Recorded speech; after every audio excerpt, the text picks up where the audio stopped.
जैसा कि मैंने आपको पिछले वीडियो में बताया था कि मैं होम साइंस में आपकी पूरी तैयारी कराऊंगी।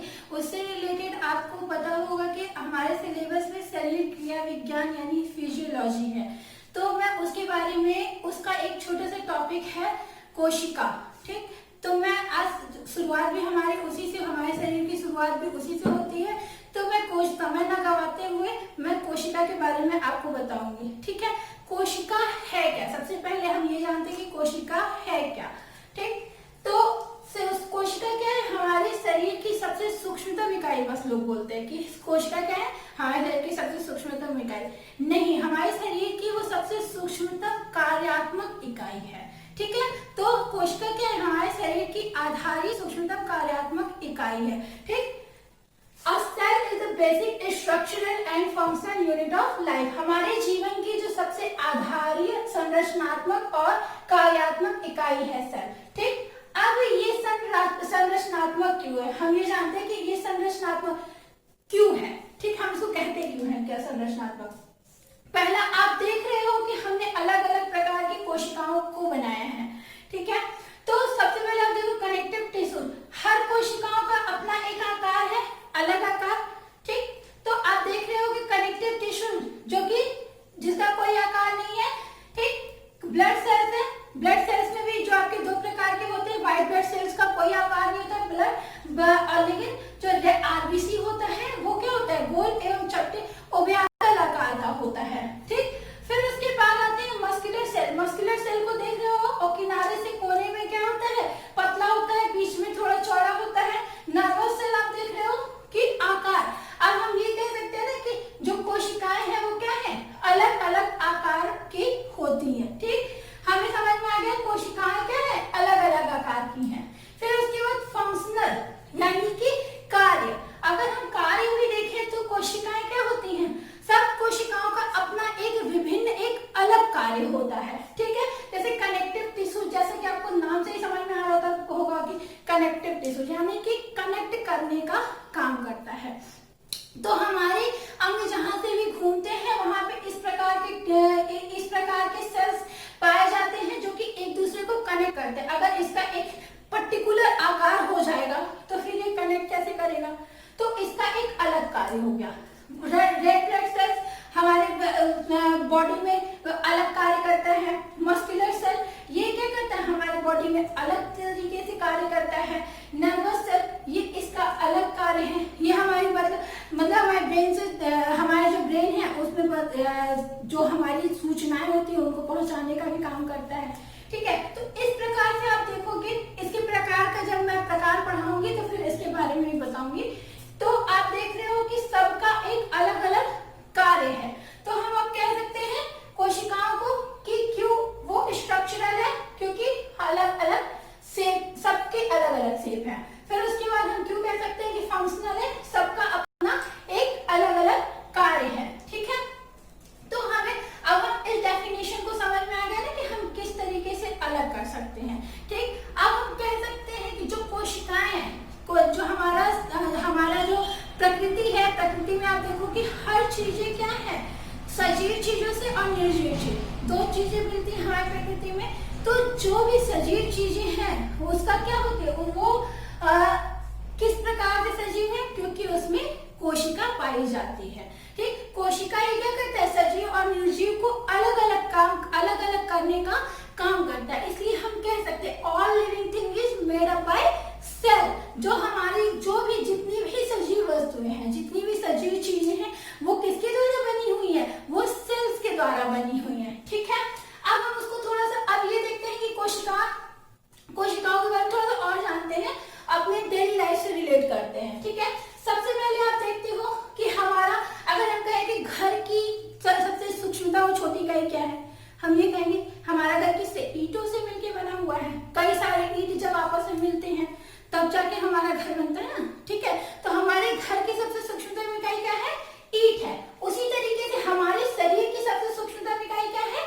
कोशिका है। ठीक, कई सारे ईंट मिलकर क्या करते हैं? दीवार का निर्माण करते हैं। जब कई सारे ईंट आपस में मिलेंगे तो वो क्या करेंगे? दीवार का निर्माण करते हैं। लेकिन हाँ, सीमेंट का भी यूज होता है, उनको सीमेंट बालू से क्या किया जाता है? जोड़ा जाता है।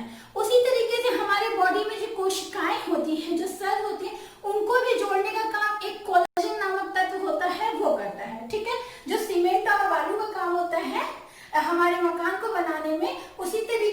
जोड़ने में, उसी तरीके कोशिकाओं को जोड़ने का काम कौन करता है? कोलेजन करता है।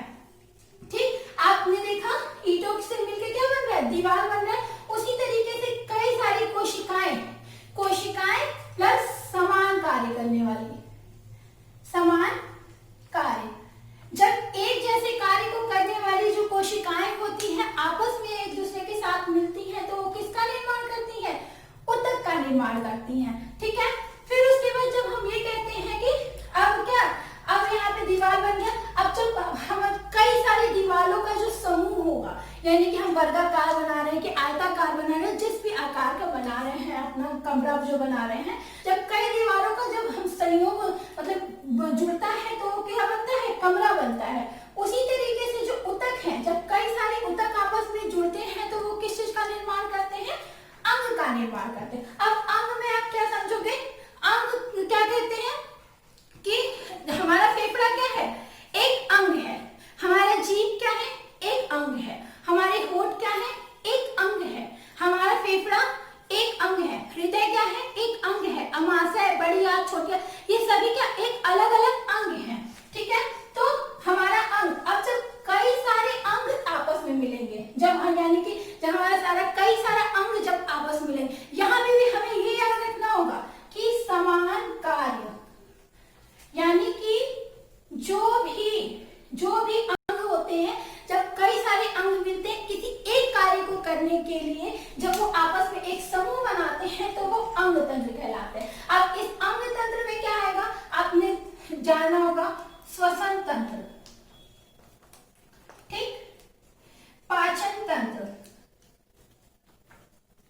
ठीक है, अब हम श्वसन तंत्र में क्या हम सिर्फ फेफड़े से सांस ले सकते हैं? नहीं, जब तक नाक नहीं होगा, नाक के अंदर रोम छिद्र, नाक के अंदर जो रोए पाए जाते हैं वो बाहर के वायु को रोकेंगे नहीं। फिर उसके बाद और मतलब और जो ऑर्गन्स होते हैं, फेफड़ा है वो नहीं होगा, उसके अंदर ब्रोंकाई नहीं हो, तो वो पूरा मतलब श्वसन तंत्र नहीं कहलाएगा। उसी तरह पाचन तंत्र है।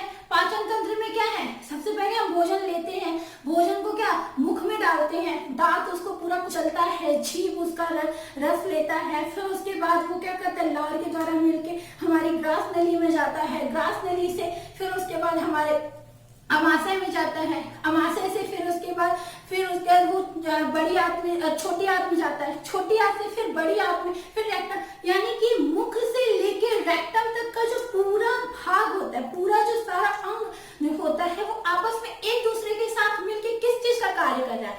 भोजन के पाचन का काम कर रहा है, यानी कि पाचन तंत्र का काम कर रहा है। ठीक, तो वो क्या हो गए? पाचन तंत्र, यानी कि अंग, वो क्या एक अंग समूह बन रहा है तो वो एक अंग तंत्र बनता है।